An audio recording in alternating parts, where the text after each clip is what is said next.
name is Judy Crawford York, and I am fourth generation of my family to live in Prescott, Arizona.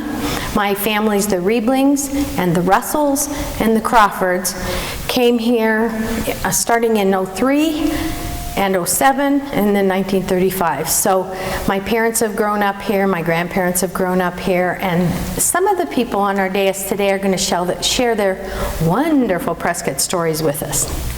So I'm going to have each of you introduce yourself, just tell us about your family, when you came here, and then we'll come back and hear your stories you have to tell us. Sound good? Okay, we're going to start with Mr. Dick Looney. I'm the newcomer of the lot. I came here in 1947, and the family had ties to Arizona long before that. My dad came here in right after 1900 and worked in the mines in Morenci, and mother came in a little after 1920 and taught school in Miami. They were married in Flagstaff and then went to California. Because of Dad's work in the mines, he got silicosis, and so he came back to Prescott for Veterans Hospital. Wow. And he was here until he passed away in 1950. 50. That was young. Was that young for Yes. him? Yes. Well, he was older than Mother. And, he was 63. Oh. Yeah. And so I started, when I came here, I started as a junior in Prescott High School, and we graduated 1950, really. Okay. And then went into the Navy in January of '51. Wow. Well, that's great. So we're glad to have Mr. Dick Looney. Now we have Mrs. Looney. This is Joanne Cooney Looney. Yes, my family goes back to July the 17th, 1864. The Simmons, the Browns, Garbarinos, Boldens, Cuneys, and Looney. And I graduated in 1950 along with Dick. We met when we were in high school, and we'll come back and tell some stories later. That's wonderful. 1950, okay. And this is Mrs. Yvonne Morgan. My name is Yvonne Wilson Morgan, and I was born in Prescott, 1920. And my family came here in 1864. Andrew and Mahala Steinbrook, and from them my grandmother was born at Walnut Creek.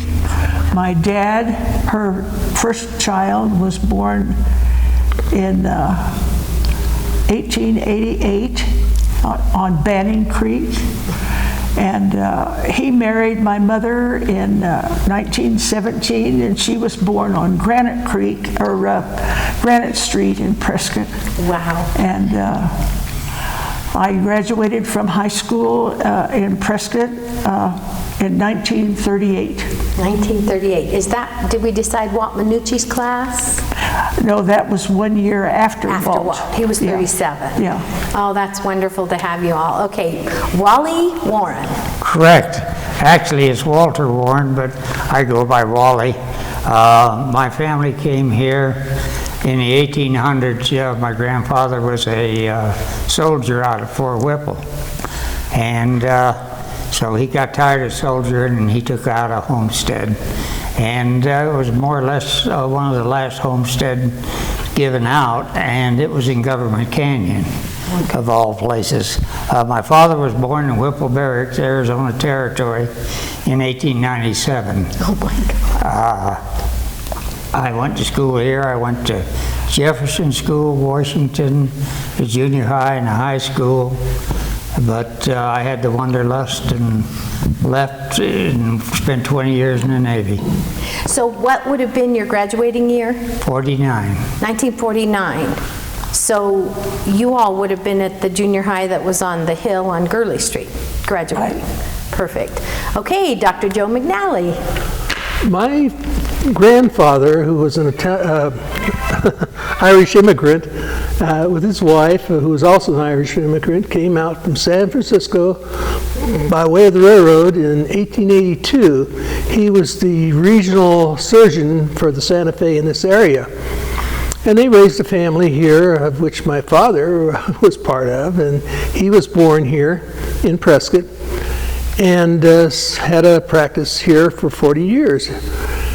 I was born at the Mercy Hospital on Grove Street in 1937, I believe, and grew up running around Prescott, Arizona. Was a town of 3,000 to about 5,000 people at the time, and went to school here. Graduated in '64. Went up. Not 64. 54, I'm sorry. Went on to college and medical school and graduated in '64 in medical school. Gotcha. And then I came back to Prescott because Vietnam was getting hot. I had a little family and I wanted to settle them down. And I just stayed here. I got to stay here, and I had a practice here until I retired in 2000. I had one or both of your girls in swimming lessons when they were young. That was fun. Okay, and John Olson. Well, I think I'm amongst the wrong group because I wasn't born here. I moved here in 1951, but I think the story should be of my dear departed wife's family, because her grandfather originally came in the 1890s, somewhere now. I'm not too familiar with the exact date, but he came from northern Italy, and he was trained as a chef. And he came, and I think he spent some time in San Francisco as a chef, but then having the wanderlust, he always came back to Arizona to prospect and hunt and do those kinds of things, and that's how her family got started here. As for myself, and Fernara, my wife and I met at Colorado State University in 1949, and we were married almost a year later, and that's how we started. And we came back to Arizona in 1951. So our story goes from that point on. Wonderful. But her family were the two Fernara families and the Savoini family, and the interesting thing about that is another story which I'll be happy to tell. Okay. John's talking about the Savoini Fernara family, and Anne being one girl amongst seven brothers, or cousins. And they all lived together in the same house all their life. And pretty much was that not a grandmother-driven household? Right. That's what I hear. That's wonderful, John. Thank you. Okay, Calvin Cordes. Yeah, thank you. Well, my family started here. My granddad came to Prescott in 1876 by way of Germany and New York and San Francisco and Los Angeles, and ended up in Prescott in 1876. And his first job here in Prescott was being a puddler, making the brakes that went into the first territorial courthouse here in Prescott, Arizona. Then he got itchy feet again, and then he ended up down at Gillette, which is just below Rock Springs, and worked in the mill and also tended bar at night, and built himself a nice cabin and called his girlfriend in New York to come on out here and they'd get married, and so they did. And of course, my dad was born in 1883 in 1882 in Gillette. And then my granddad got itchy feet again and decided to take a little trip up the old Black Canyon Trail, and ended up at Antelope Station. And he made a deal with the guy there by the name of Powell and said, "Hey, yeah, I'll buy this place for $700. So he bought it, and then of course right away he put in for a post office and called it Antelope Station. Well, they didn't accept it because of the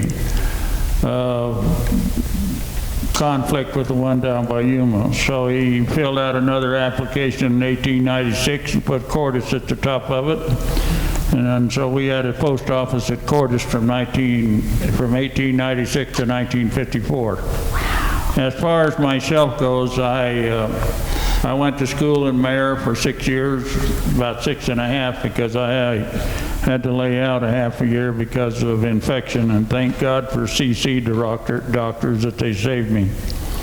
And then we moved to Wickenburg, where I went to grade school and went through high school and graduated in Wickenburg High School in 1945 and went to the service for a couple of years.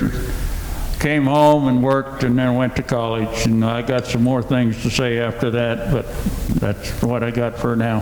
That's awesome. Many of us had Cal for a teacher in Prescott High School, so great to have all of you. Thank you for being here, and why don't we just jump into a story. Wally, dare I start with Smoke Eye?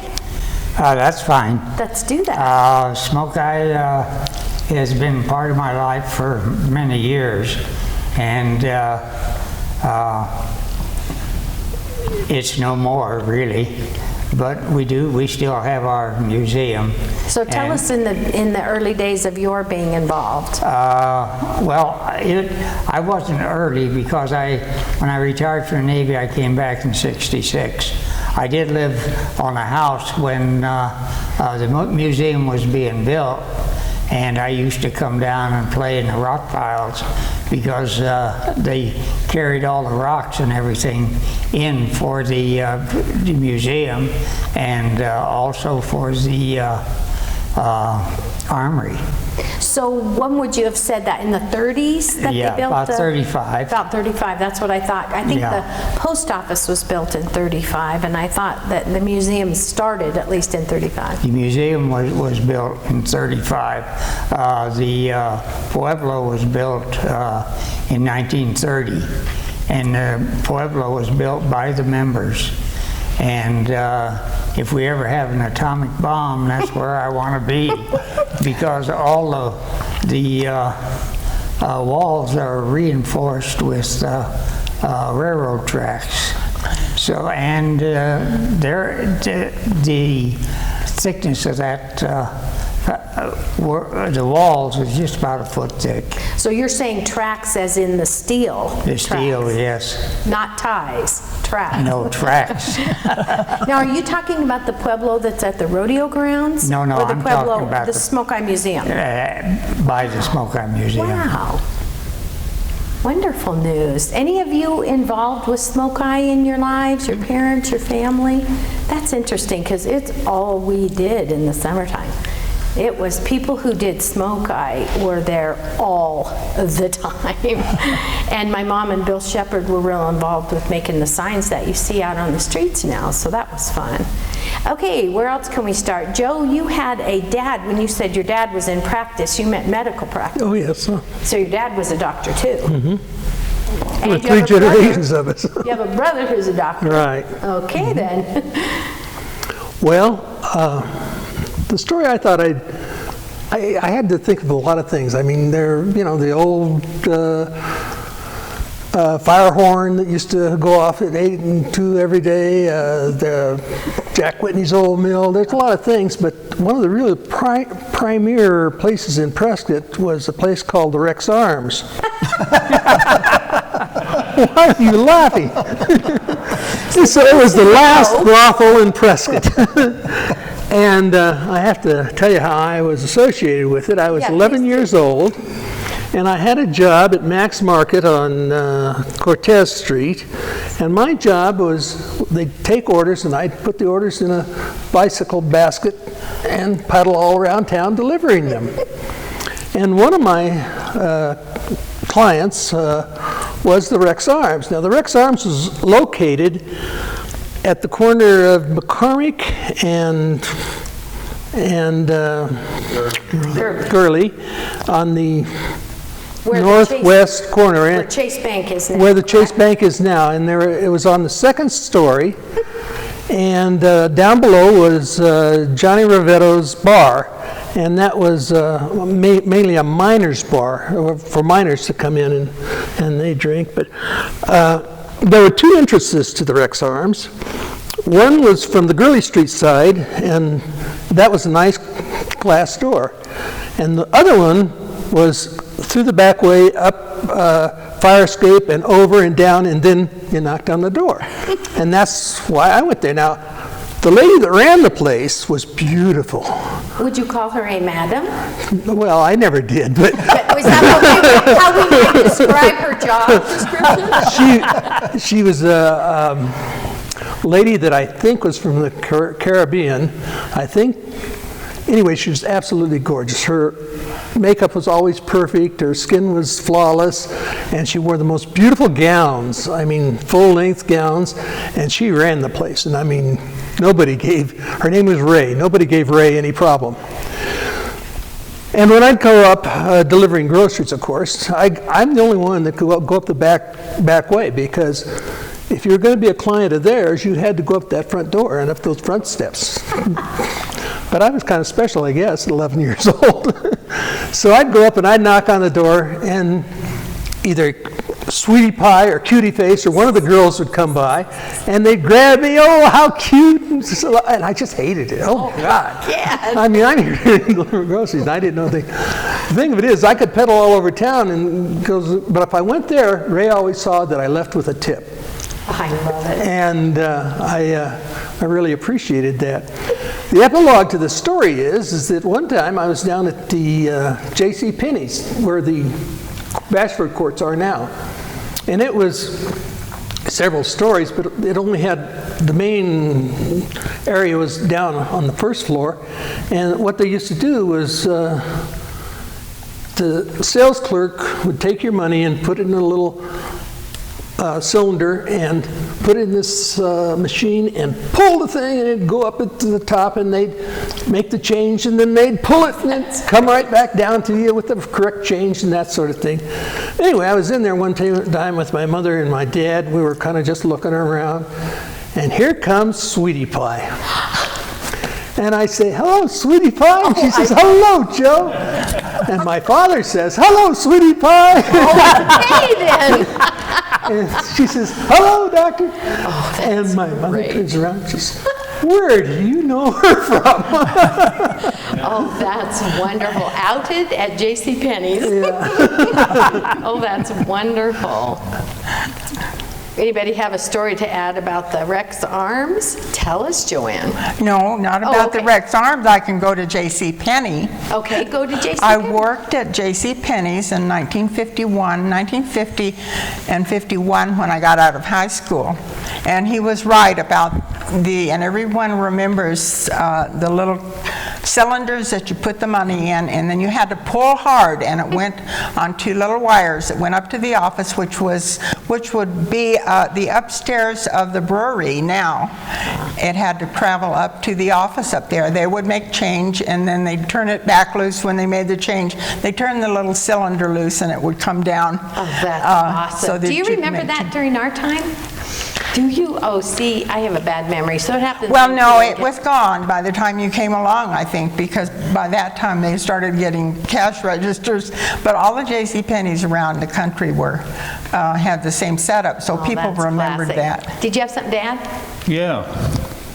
My mother would drive into Prescott, and of course I tagged along as a young boy, and that was one of my favorite things to do, to go in and sit in J.C. Penney while she was shopping up and down the street and watch those little things run up to the cashier and back. And of course, my mother had a great interest in that place, because when she came to Prescott at an early age in the early 1900s, before she met my dad, she was a clerk at the Bashford and Burmeister before it became J.C. Penney's, and she worked in there for years and years, and then finally got a job as a telephone operator at Humboldt. And then on a Saturday night, she happened to go to a dance with my future uncle, and on that same night, my dad started dancing with her, and that did it. And eventually they got married in 1908, and of course my older brother was born in 1909, and then all that happened after being a Bashford and Burmeister and telephone operator. And, you know, I have a son that worked for J.C. Penney for a long time when he was in high school as a stockman, and worked down in the basement for Mr. Robinson and all that, and it brings back good memories. And I got more stories when the topic comes up. Okay, Kelly's your son you're talking about? No, Gary Wyckoff, my stepson. Gotcha. Oh, that's wonderful. Okay, John? Well, I just want to comment. One thing about the system of cashiering, that was universal in almost all the department stores, no matter where you were, because I remember those in Denver did the same thing. Even the big Denver Dry and the May Company and all of those, they used that system. It sounds pretty high-tech. I mean, was that one of the first, like, high-tech things to come along? It sounds like it. Well, it wasn't very high-tech, it was just a vacuum system. It was for that day, though, wasn't it? Well, not only that, when the money came back down from upstairs, the cashier counted it back to you, which you don't get today. No. The computer tells you what they're doing. That's pretty true. That's pretty true. Wally? They were talking about the telephone, and when we had the telephone, we were very short on telephone numbers. Like my number was 463J, ring 2. So ring 2 meant I was on a party line. Ring 1 was ring 1 was on a party line also, but they were all short, like 463J, 508J, and 23OR, and it was years and years until they finally went and got the 445. Remember when it was Hickory 5? HI-5? Yeah. That I remember. Yeah, we still had operators. Right, then. right. I actually did that one summer, and we had the county pretty much. Calvin? Yeah, my mother out at Humboldt, whenever somebody would call, she'd take a line and punch it into a certain thing and call a long and a short, or 2 shorts and a long, or 3 shorts and 2 longs. And of course, click, click, click, click, everybody in the community all the way from Humboldt to clear down to Cordis and over to Cleator and up to Ground King Picked it knew up. exactly what was going on between everybody. My dad worked with a guy named Paul Wesson. Do you remember Vi on the telephone? And my mom would pick up the phone. Oh, hi, Vi. She's the operator. They haven't even had a call yet. Oh, how's everything? The kids are great. I like those days. Another comment about the Rex Arms. My old man's buddy was Annie Hazeltine, and she said, you know, once in a while we go down the park across the street just to see who went in and out the front door. Take notes? Is that Ann Ravy now? Yeah. Okay, thank you. Dick? On Rex Arms, the senior class always posted their senior class play poster on the 2nd floor. That's great. Yes. When I was young and starting in my career as a hairdresser, we used to do a lot of the girls from the Rex Arms and from Hazel's rooms. So it was quite an experience to meet them. And on one occasion, the Madam Hazel from the Hazel's rooms was on her way to on a trip to meet with her brother in San Francisco, and she had been in the shop that day to have her hair and nails done, but somehow she messed up the polish, and so she called my boss and asked if one of the girls could please come and do a polish change for her. So it was a big to-do. We practically had to shower and wash our hair and put on a clean uniform before we could be caught on the street going to Hazel's rooms. But another girl and I, who was her operator, and I went up to Hazel's rooms, and I couldn't wait to get home that night to tell my parents about my experience, because it was so interesting.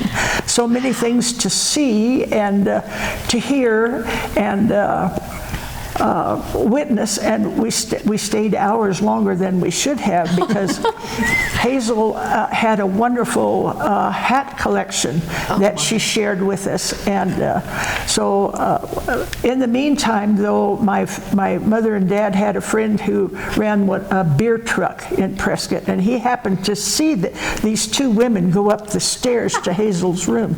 He couldn't wait to tell my cousin, who was kind of a nosy guy anyway, and he couldn't wait to tell my parents that Yvonne had gone up to Hazel's rooms, and my mother just looked at him and said, "Look, I know all about it." She came right home and told me all about it. That's so funny. There are no secrets in Prescott, am I No, right? not at all. Whatever you're going to do here, you're going to get found out. So remind us where Hazel Arms was. It was on South Montezuma.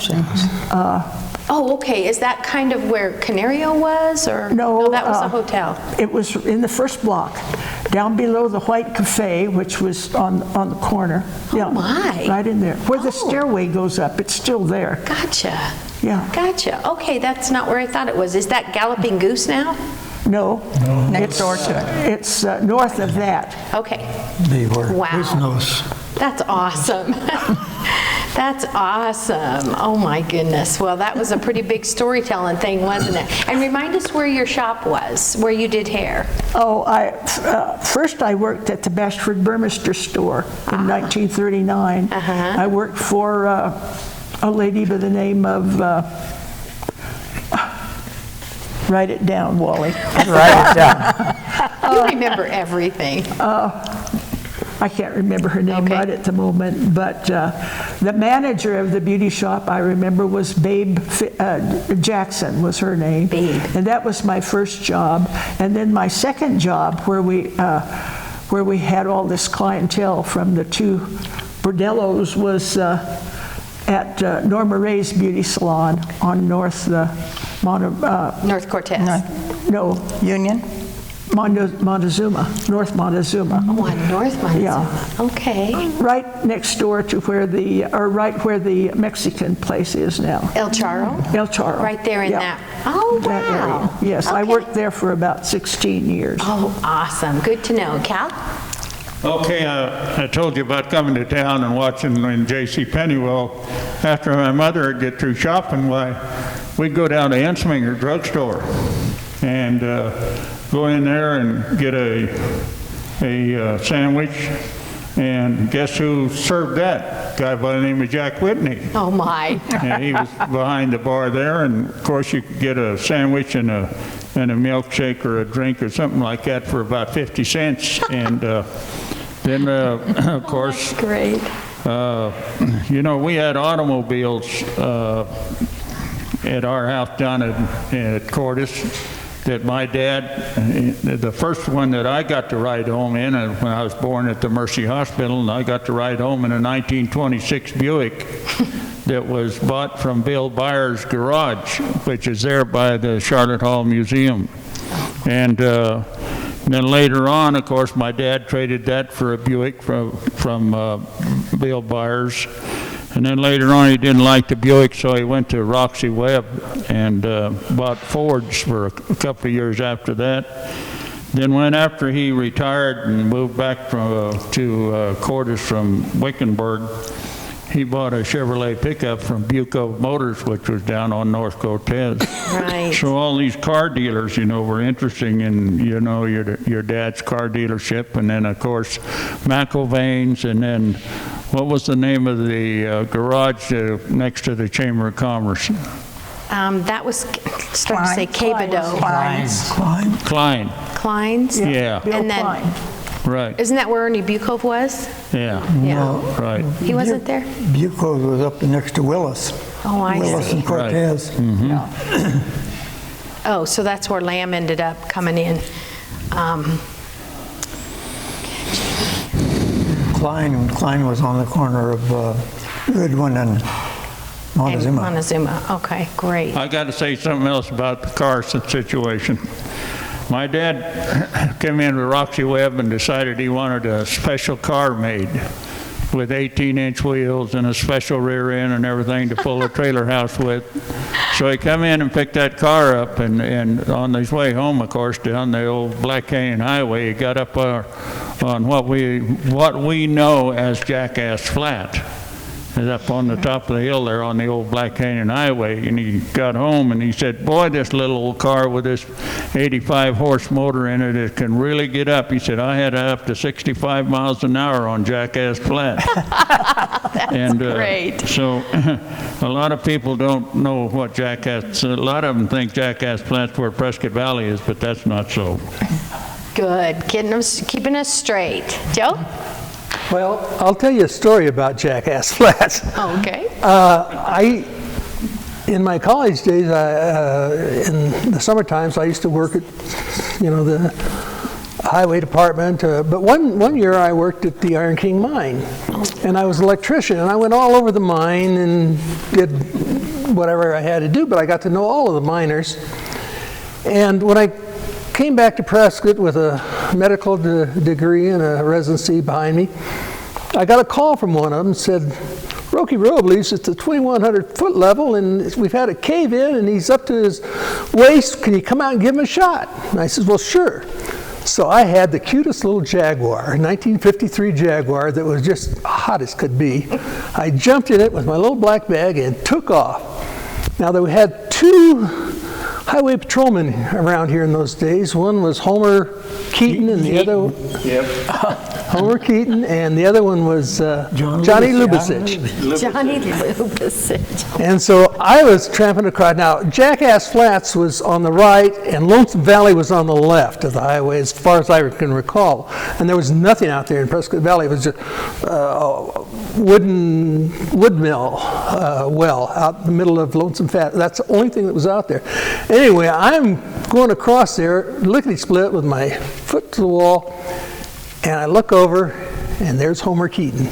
And he had a Ford, and it had more antennas that looked like a porcupine. It had so many antennas coming out of it, and red lights and stuff like that. And I thought, well, I'm not going to slow down. I just kept it to the wall and kept going.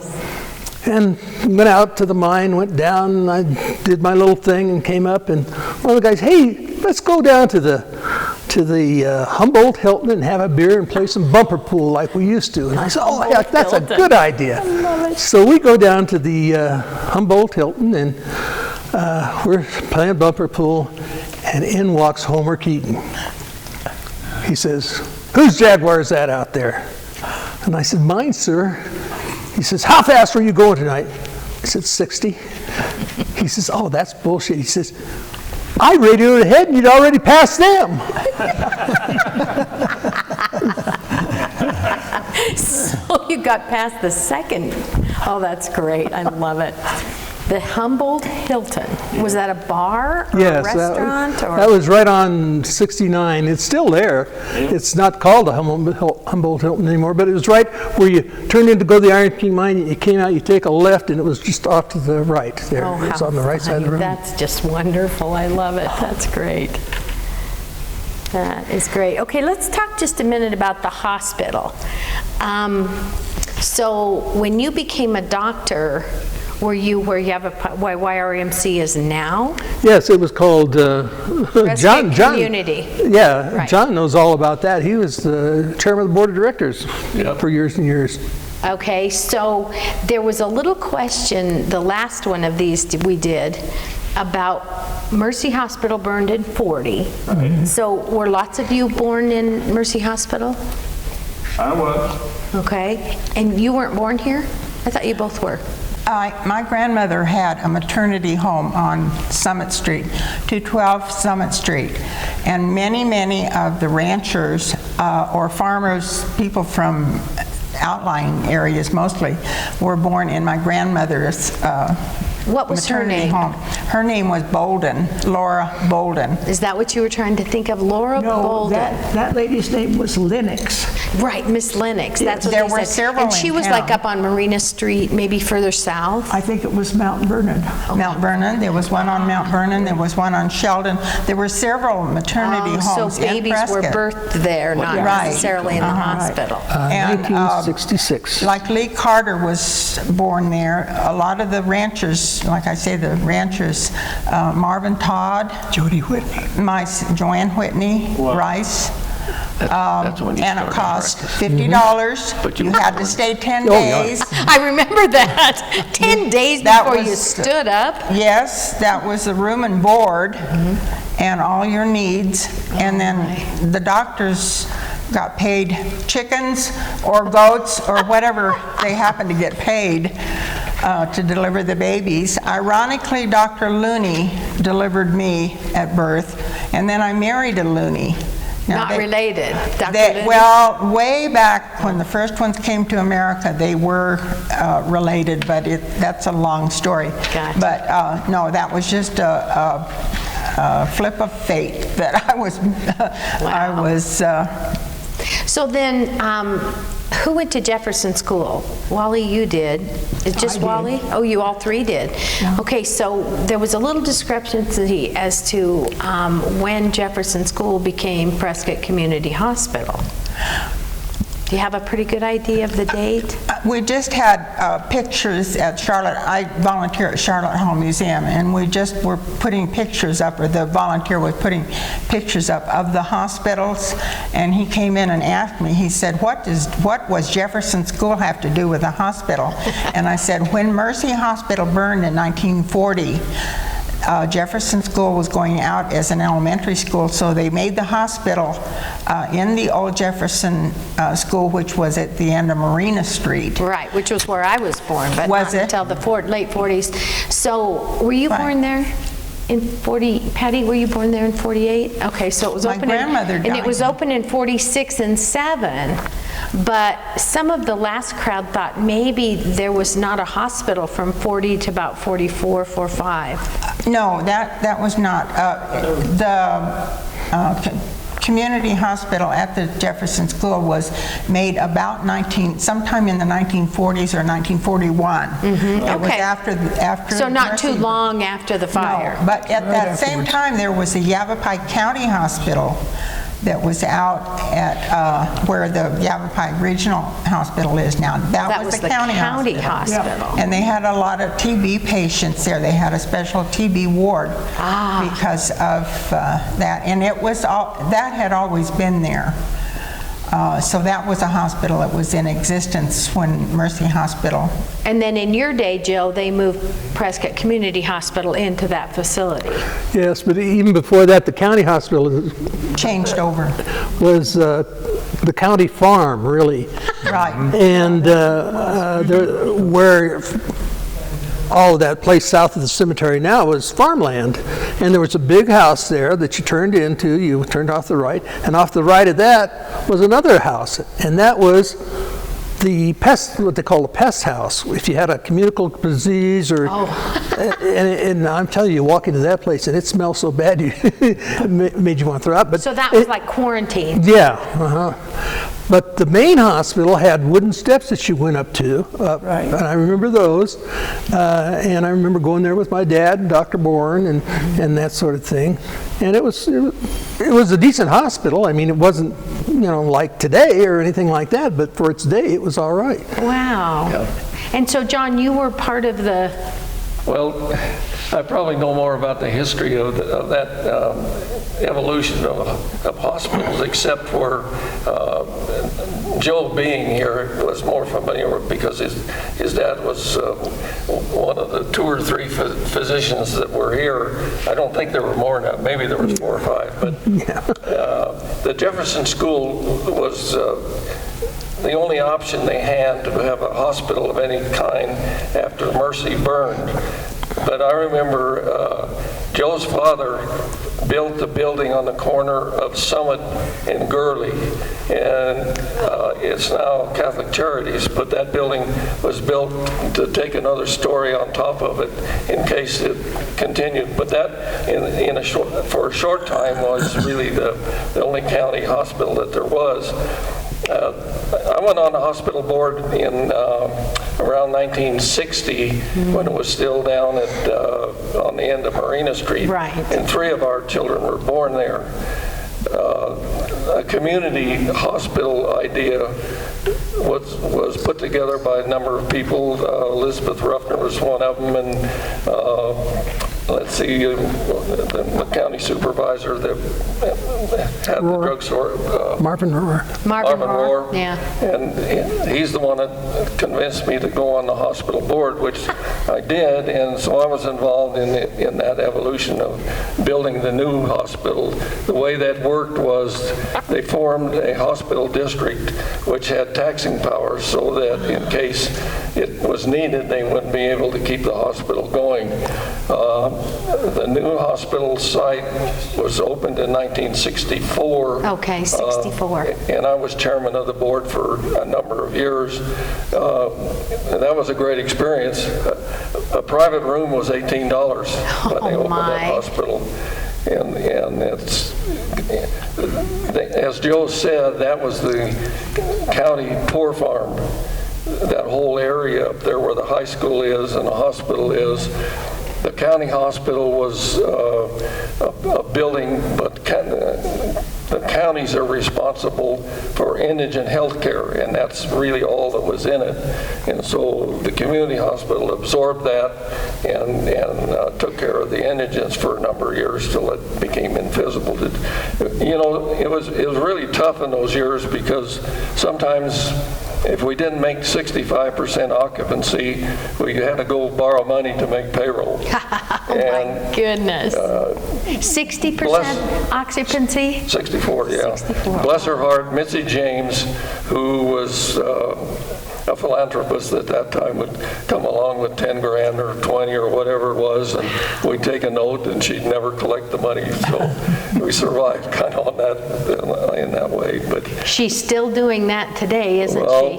Even after her death? Yeah, they're still doing it. And, you know, that foundation has put a lot of money into that present hospital, and we have I think, the Heart Center now. Because of them. Yeah, and also the YMCA. Yes. Yes. So they were a great part of that also. Oh, that's wonderful. So, yes. I had my appendix out in that old county hospital, and I remember the fee was $150. Wow. Good night for an operation. Can you believe that? Wow. No, it was funny because Elizabeth Ruffner and someone else's father were talking about having administered anesthesia and all these things they did being completely untrained back in the Dr. Yount's days. Did you have something, Joe? No, I was about hospital prices. I remember we put together the intensive care unit. That means we had 2 monitors and IVs and stuff like that, but the 2 monitors made it an intensive care area. And I remember walking down with Ray in school, walking down the hall one day, and I said, you know, it's going to cost $100 a day to be in there someday. That went right on by. Oh boy, really fast. Joanne. Well, I worked at the old poor farm, or Yavapai, not Yavapai Regional. It was the county farm, county hospital. In 1945, I was only 15 years old, but I remember I had to get a Social Security number, and I was a nurse's aide. Oh, wow. So only for a short time. I made 50 cents an hour, I believe. That's great. Did you folks hang out at the old mill? Oh, yes. Was that a thing for all of you, was it? Well, we did particularly. We lived right across the street from the old mill, and it was loud. I'm telling you, I remember those Jack Whitney burgers with the grease around the edge of the bun. And the best milkshakes, I've never found a milkshake that good. Hal? Well, I have to think a lot about Jack Whitney because during the football season, after each season, he'd have the whole football team over there and feed them, you know, all of his good hamburgers and beans and all of that stuff. And it was just marvelous that all of the time that he put out for, you know, for the football team at the end of the season. And of course, I don't know how many of you know that Jack Whitney never went to the bank. There was a little guy there that had a rope. Clayton Clayton. Yeah. So you'd see him walking down the street playing with the rope. you know, and guess where he was going? To the bank. He was going to the bank and deposit all of Jack's money. Oh, that's awesome. Yeah. And that's what he did every day. He'd take that money down to the bank, and then he'd take his rope and walk back up there, and Jack took care of that guy for many, many years, and it's just marvelous. Lots of years. Jim Burns, do you know Jim Burns? He was our music teacher. He took the whole back bar, the whole ice cream thing to his home. And it's wonderful. He does parties all the time. But he has pictures of Jim Savouini's class at the football field, 55 maybe, class of 55, and he's got a picture, I have a picture of my class, and maybe the class of 64 that just had their 50th reunion this year, and so I know everybody's got a picture of that year. Jack used to have the cheerleaders and whoever else come and help make the milkshakes and the stuff like that, so I never played football, but I did do the football field. That was wonderful. I really, really think that place was such an icon in Prescott. It really was. I'm still in touch with Joanne Whitney Rice. Her and I went to school. Well, we were born at the same time. She was also born at my grandmother's house, and we still keep in touch with each other on Facebook. Oh my. And every once in a while, she will post a picture, an old picture of her dad or him on his racehorse. Oh, wow. Or it's fun to see him. That's awesome. Boy, have you ever seen anything like Facebook? Did we ever think? No.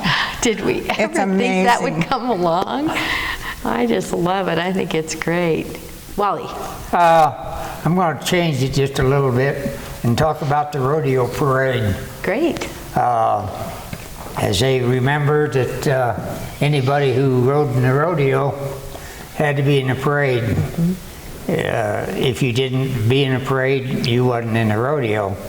And those guys there was Scully's bar down there, and I remember this one year, this guy rode his horse in to Scully's and got a beer, rode out, and what they used to do was they'd look for the prettiest girl along the street, and they'd ride up to them and grab them and throw them up on their saddle and go down a little bit and see one a little bit prettier and let her down and pick up the next one. That's great. But you know, those cowboys were something else, because they'd only get to town maybe once in 30, 40 days, and when they came to town, they'd go to, well, they had, the palace had a place where you could take a bath, and there was a place between the Prescott cigar store and the Eagle Drug Store where you could take a bath. Oh, wow. And they would go in and take a bath, and then they'd order from the men's shop or Jacoby's a new pair of Levi's and a shirt and underwear and a whole 9 yards, and the only thing they'd keep was their boots. And That's great. they had a shoe shine fella at the palace that would clean those boots up and get them going real good. But you know, they only had $30 a month in fine, and that's all they got paid. So the bath was probably a quarter, do you think? I don't know what it was. Probably just a quarter. I bet it was. But that is maybe if you use soap. But but you know, Levi's. You never washed Levi's. It was advertised. Levi Strauss said that Levi's never needed to be washed. And so therefore, cowboys never wash their Levi's unless they happened to be riding a horse or went through a creek or something, and then they figured they'd wash their Levi's. Oh, that's so funny, Joanne. Well, I was fortunate enough to I had a horse because we lived out in Miller Valley, which was across the tracks in those days. And I didn't find that out until I was in my 70s, so I Good. never knew I was in That's good. on the south side of the track. But I had a horse all of my growing up days from the time I was about 6. And so I would ride in the parade. This was in the middle 40s. Because I'd get to go in, and then I could sit on the fence back at the chutes and watch what was going on back there instead of having to go up into the stands. and it rained every 4th of July. Not monsoon. It rained thunderstorms. Right. And I had long straight hair, and I would always go riding on my horse around the parade, and my hair would be straight, but I got to ride in to the arena and sit on the fence. Nice. Wasn't that amazing? Oh, it was wonderful. Oh, I remember the rodeo most of my life. Most of my life. I'm sure you all do too. Cal? Yeah, I came in here for the 4th of July in 1953, and we were down at the Palace Bar, and there was a couple of guys sitting up to the bar, and they got to arguing with each other. One of them said, "I'll bet you $100 you won't go get your horse and come in here and ride him in here in the bar." And so the guy was gone for about 30 minutes, and pretty soon the door opens, and here he comes in riding his horse, and comes up to the bar, and he said, "Give me your $100, and the drinks are on the house." Oh my gosh. You know, Bill Travis is a good friend of mine. I'm sure you know Bill. And he told me that his father's first job was taking the plaster off of those bricks from the, from the fire of 1900. And then they reused them all over town. I thought that was so interesting. I don't know why I didn't know that happened, but I hadn't known that. Did you have a story? Going back to cars, I have an interesting story. When Dad found out he was going to have to stay over here at Veterans Hospital, we leased out our feed store that we had in California, and one of our customers came in one day, and Mother told her that we were going to be moving to Prescott. She says, "Oh, that's a horrible place." It turns out that her husband had about a 2-year-old Ford. It was practically brand new, and they came over here and came up Yarnell Hill, and she was so distraught by the time she got to Prescott, she made him sell the car and take the train home.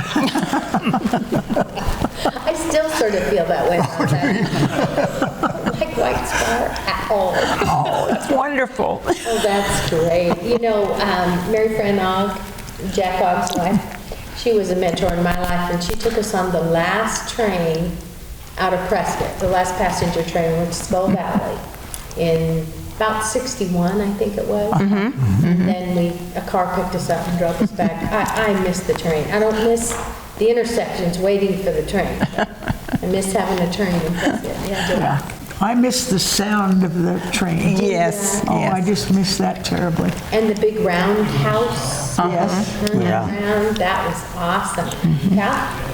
Speaking of the roundhouse, my dad worked in that for a while, one year, but when he was deciding what he wanted to do until his dad told him to come down and help him with the merchandise store down in Cordis.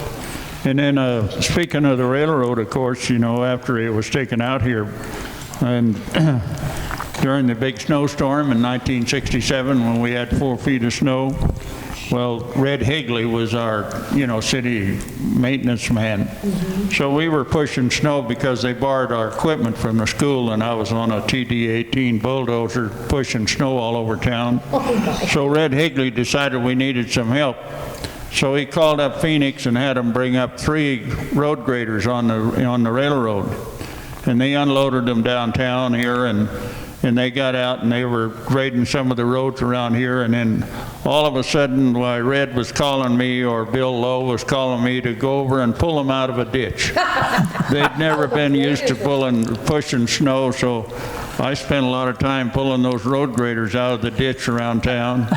And finally Red says, "Hey, you guys, take your road graders back down there and put them on them flat cars and go back to Phoenix, because you don't know what you're doing and all you hear is a headache." And remember that all the snow that we had around town here, we used our front end loader and our big trucks that the school had, and where Albertsons and all of that is now used to be Long Beach. And down in there where Granite Creek Park is, we call that Long Beach, where a lot of the old shacks were down there. And that's where we dumped all that snow in 1967. Okay, let's hold off just a minute. I think we're going to switch film.